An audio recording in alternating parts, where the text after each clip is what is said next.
Today on Unscripted Faith, we're pulling back the curtain on marriage. What happens when it's not what you expected? Here we go. We're talking about loneliness, disappointment, mental health, finances. These are real struggles that couples face, but they rarely talk about. Because even in Christian marriages, Tom, it's not always picture perfect. And today, we're breaking the silence. Pastors Bill and Lynne Themelaras are back with us, and they're bringing wisdom, honesty, and hope for the hard places, right here on Unscripted Faith.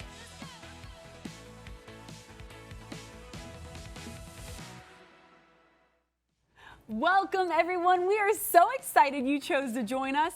And look, Tom Hollis beside me on the couch. I'm back for more. Back! Can't get enough, Tom. Can't get enough. It's going to be a great program as we talk about these situations that so many of us go through. And we shouldn't be silent, Angela. There's so much we can learn from other couples. Yeah, no marriage is perfect. Hello, maybe that helps you today, okay? But there's a whole lot we're going to dive into that's going to help you today. We have Pastors Bill and Lynne Themelaras with us again. And they're the kind of couple you can laugh with, learn from, and get real about marriage. They've been married for 29 years, raised 3 kids, led churches, and helped so many couples walk through the real unfiltered side of marriage. They don't sugarcoat it, but they do bring hope. Pastors Bill and Lynne, thank you so much for coming to Unscripted Faith. Always great to be here. Back for more. They make us sound so important. And Tom's, out of retirement. He's That's right. semi-retirement. He can never retire. He's way too good. That's exactly He's way too good. That's true. Oh, But- people like Angela, they're taking over. Well, it's always fun. It's always fun being with Angela, that's for sure. It's awesome to have you all, and we love your wisdom. I want to really hop into this because there are a lot of couples who are living in marriages right now, unfulfilled, lonely, disappointed. What are some of the things that you have found as you've walked with other couples, even yourselves, that has helped to bring people out of that state of disappointment and into a place of desire again? Ooh, that's a big one. That's a big one. But you know what? One of the things that we always tell couples is that never stop dating. I think they get so busy with taking care of their kids and trying to be successful in their businesses or ministry that they stop spending time with each other. And I think that is a recipe for that loneliness to begin to form, because you begin living separate lives in the same house. Yes. Yes. Yeah, every relationship is soil. And so, what are you going to allow to grow in your soil? Are you going to plant great seeds? Are you going to allow weeds to just crop up? And what are you going to do with them? Are you going to care for it? And I think even if you're in a place of struggle, you're not getting along, you're not seeing eye to eye, you're feeling lonely, one partner's feeling angry, another partner's feeling, whatever it is, I think what Lynne just said about you schedule dates. And you're like, I don't even care if we're not even happy about this right now, that we're going to be at the same table. We're going to do this because we made a decision to be married. And that means we're going to even have an awkward time together, but we're going to do it. Craft out your questions. Write out some things you want to talk about. I think one of the most important things is the asking questions of your spouse. How do you feel about blank? Instead of, it's easy just to give your opinion, how you feel about everything. But when you really genuinely say, okay, tell me how it's going. Yes. Tell me how you're processing this. I really love that because, I've heard recently a lot of people say, when you're going to go to share the gospel with someone, ask the other person questions. What do you believe? You get them talking. Right. If we can do that with a stranger about the gospel, we certainly ought to be able to do that with our spouse, right? Yeah. But let me ask you, what happens when you really have the hard stuff you gotta deal with? There's been a real problem. It's kind of beyond. Let's go out on a date. It's kind of how does God show up in the midst of the hard stuff? Well, I think forgiveness is critical. Yeah. And it goes in many different ways as well. First of all, forgiveness is not a feeling. It's a decision. And sometimes you need to decide to forgive again and again and again and again. It's that peeling of the onion piece where when you get these emotions and you get this the thought, and you're angry, you're frustrated, you're sad, you feel abandoned, betrayed, all that, you still choose to forgive, and saying it out loud. Say, I forgive them. And then you got to be able to forgive yourself, as well. And I think another thing that you have to begin to do is we'll say this statement to each other. It's not my issue. It's not your issue. It's our issue. It's not my problem.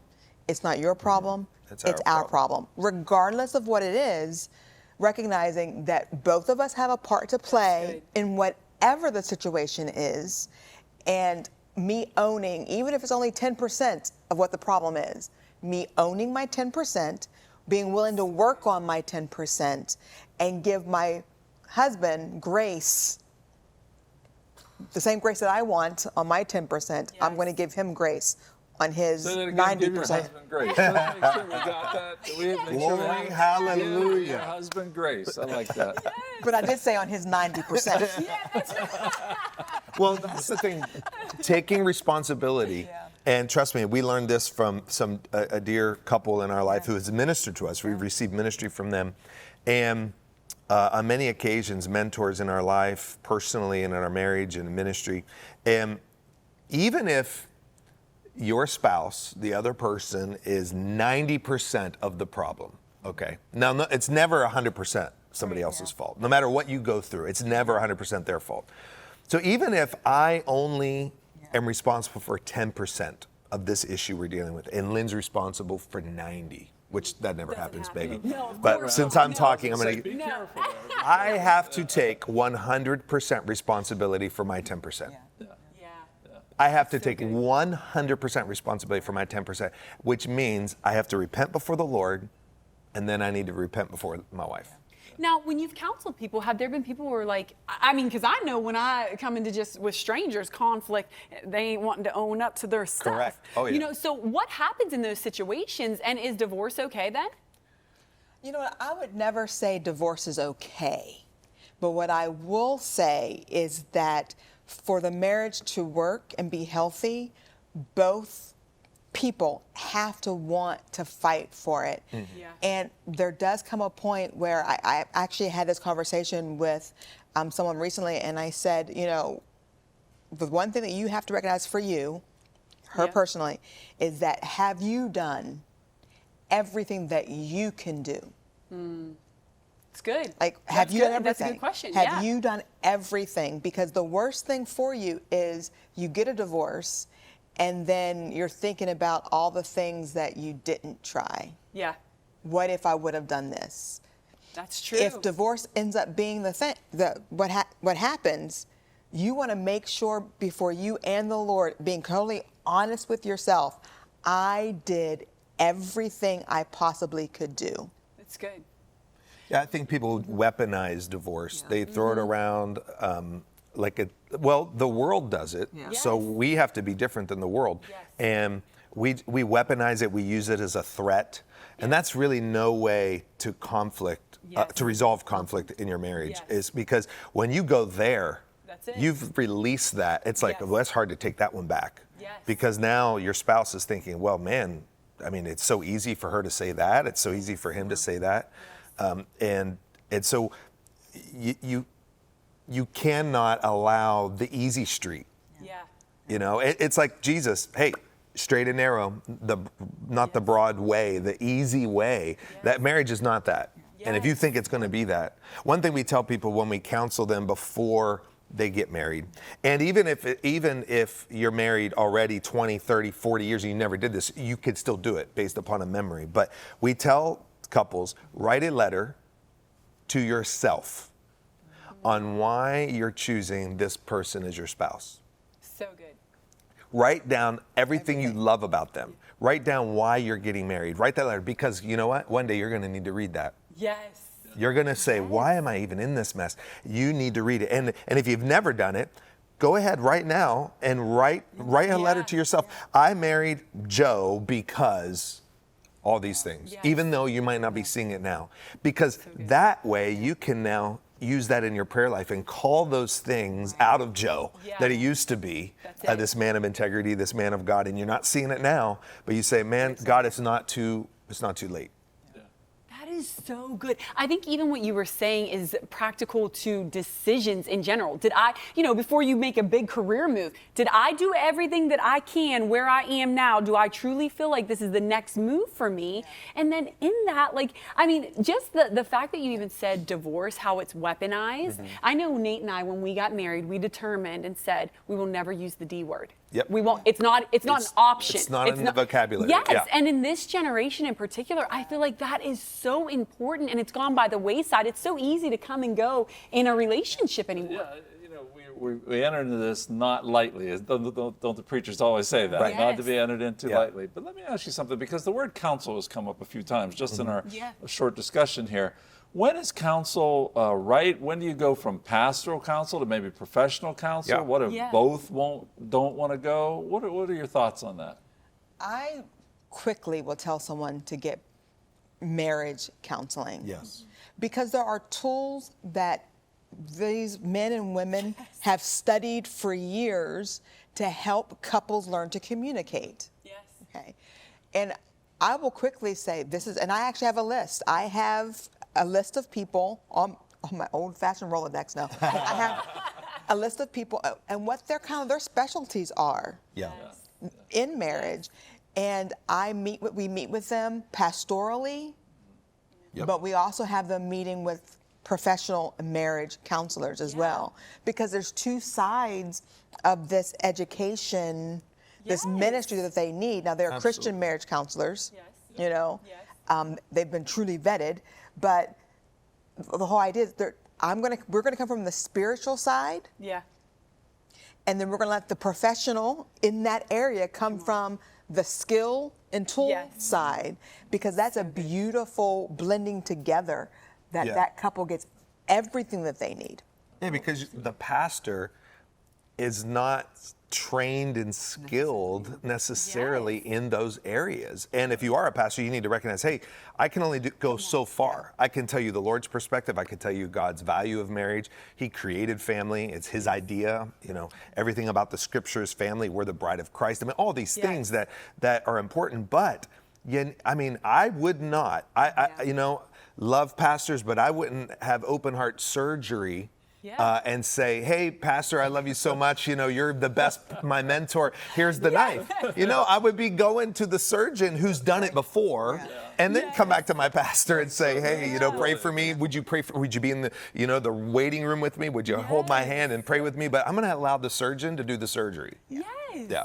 Isn't that funny? It is. It's so true. In every other area of our life, we're going to consult someone. We go to the gym, we want to talk to a trainer. Right. But then we come into the church and we're like, oh, pastor, can you He's got to be be my everything. X, Y, Right. Z? She's got to be it everything. Doesn't make sense. No. Listen, coming up next, we're going to continue this conversation. And what does marriage really feel like? And how do we maneuver when it turns from joy to endurance? How do we do that? Have you ever wondered how to hold on to it when it would be easier to walk away? This next part is for you. We'll be right back. Anna, did you hear?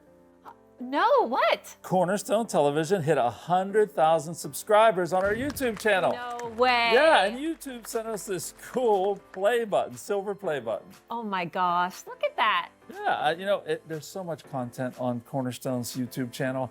People can watch the shows on the air, or they can catch them later on the YouTube channel. Yeah, that's right, at their own convenience. I was just watching Dashing Dish from last week. Hitting 100,000, that is a great landmark. What do you think we should do to celebrate that? Oh gosh. Oh, I know. We should dump 100,000 Orbeez over your head. What? Orbeez?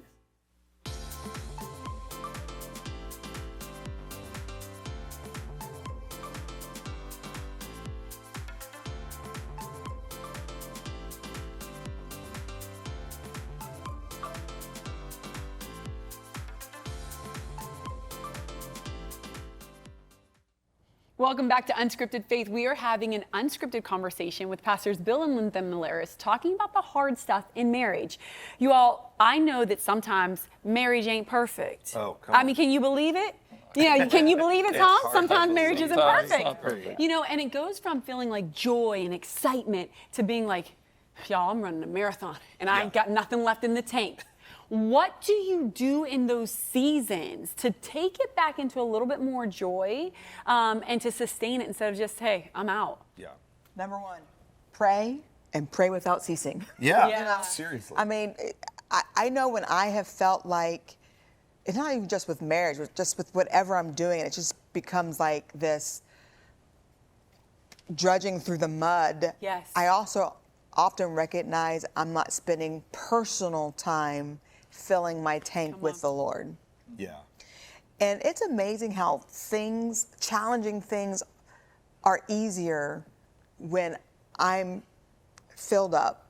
Yeah. You know, I tell people, show up, filled up, Right. right? it's good. I show up in my marriage filled up with the presence, with the word, with prayer. Then what happens, I have a little bit more capacity Yeah, it's true. with whatever attack's gonna come, Got more Jesus. I got more Jesus to get me through it.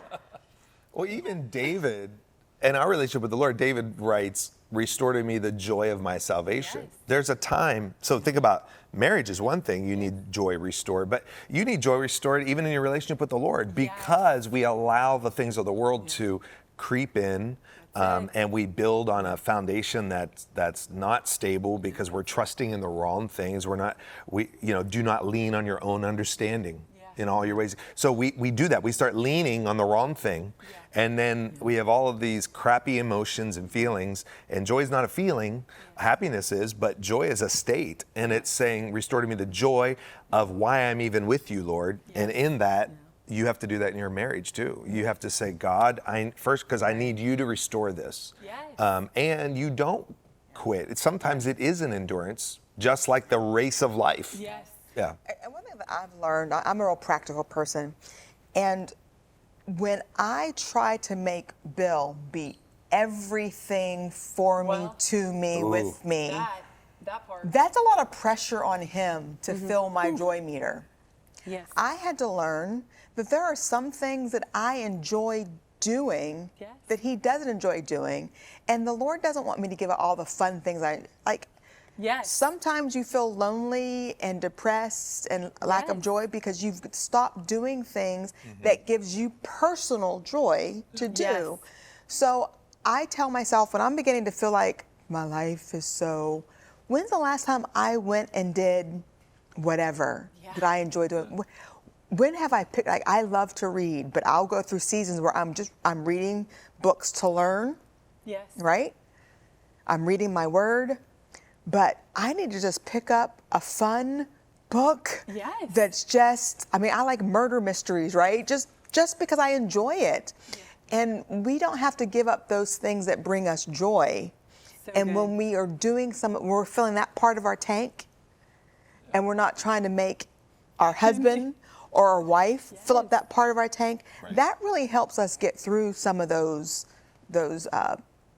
drudging journeys. I mean, it's go ahead, Tom. Well, I just think that is so important because, being married for 45 years, and you find out there's a lot of things we like together, but there's a lot of things we like separately, and that's okay. That's okay to give that person the space. But I really want to dive into something that I've heard couples say that I just can't believe, and that is we've never had an argument. I've heard couples that have been married for a long time say they've never had an argument. First of all, is that healthy? It doesn't seem like it to me. Right. But, there's a great couple that recently that I heard say that. But how do we argue and disagree agreeably? How do we, walk through that kind of minefield? Yeah. I think the couple you were talking about are couples who say that. My first question is their definition of an argument. Because I would say that it is very rare that Bill and I fight. And a lot of people think of arguments as a fight. So we may disagree on something and have to talk through it, but we don't fight about it. And my first thing when couples say that is they're probably meaning they don't fight about things, but I bet they've had a disagreement on something. So language. Defining it. Because if they've never disagreed on anything, Those are red that flags. is a red flag. Yeah. Because somebody's not telling the truth. Because somebody is Being fake. choosing to, Subvert themselves. right? Yeah. I'm just not going to And get that what I want. only is going to come back to haunt you later Yeah. in your marriage. Yes. It might be 6 months, it may be 6 years, but you suppress your feelings so long to please somebody else. That's like a volcano Yeah. that's just ready to erupt. And when it erupts, it going to be a fight. It's That's going to be ugly. Right, and that's typically the divorces that happen. Yeah. All of a sudden, you're like, what? It's Yeah. that person has pressed down just to be agreeable Yeah. for so long that they snap, and it's like, I can't do that anymore. Yeah. Okay.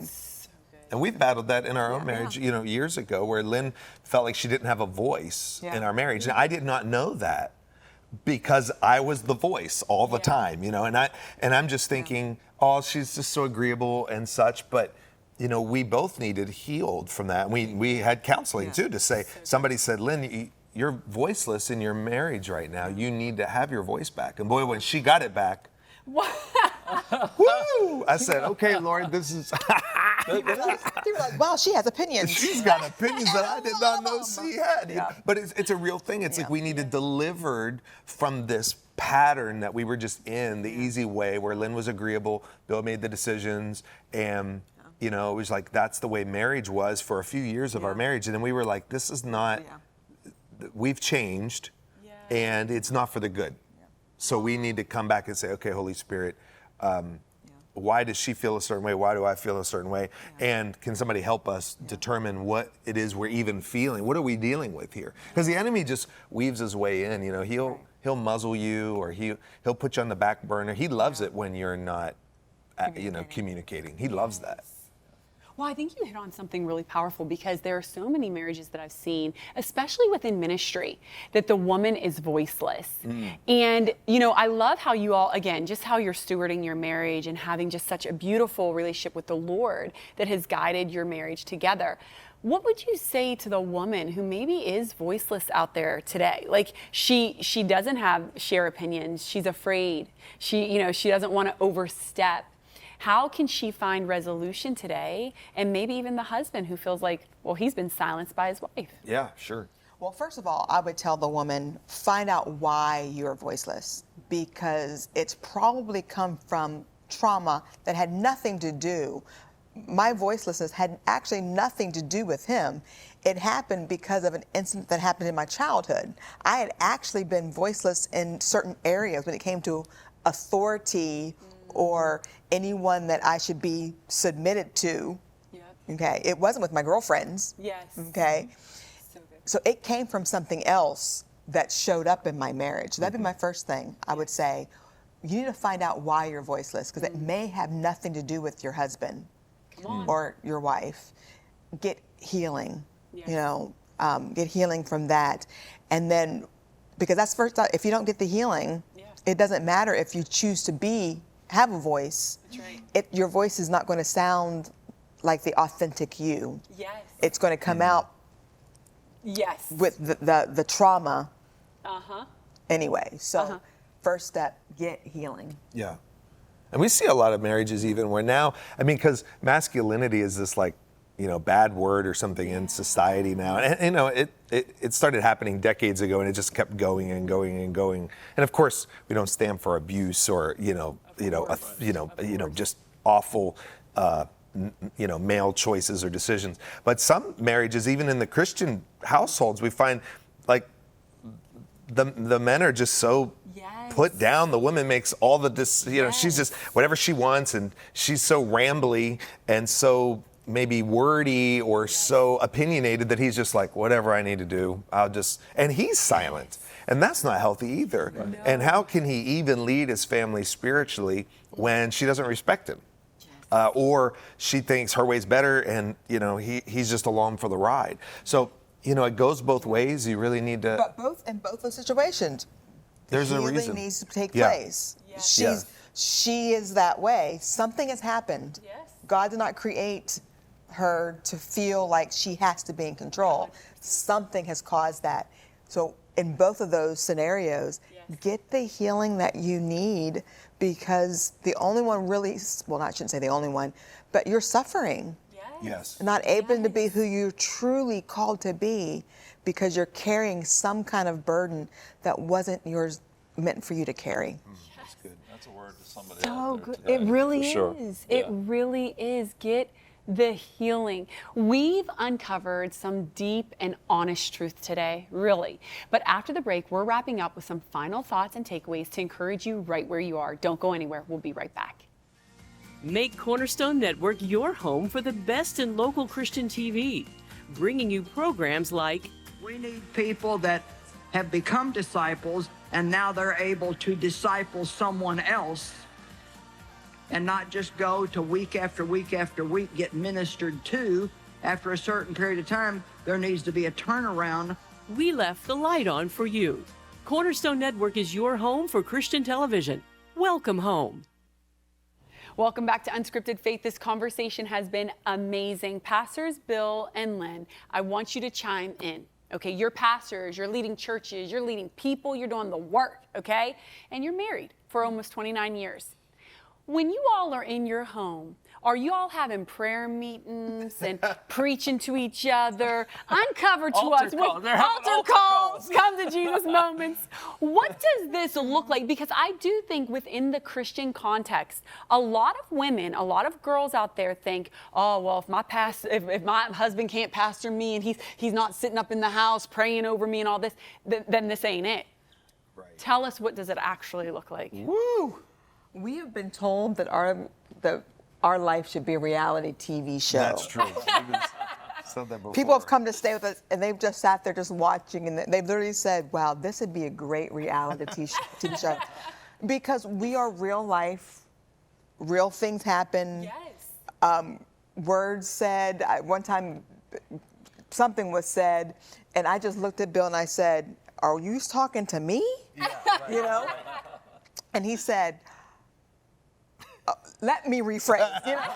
So, real things happen, real conversations, but I think at the end of the day, we honor and respect one another enough that if something has pricked, we're willing to figure out why it pricked, and does something need to get readjusted so that doesn't prick any longer. Yeah, preaching to one another does not work. Even though I'm a preacher, preaching to one another is not the way to live your life in marriage every day. I mean, I can preach to a congregation and we can all learn things. So many things that I teach, I need to learn. Yes. It's like I say it, but I'm like, I really need to practice what I preach. And so practicing it is a whole lot better in our marriage than me preaching it.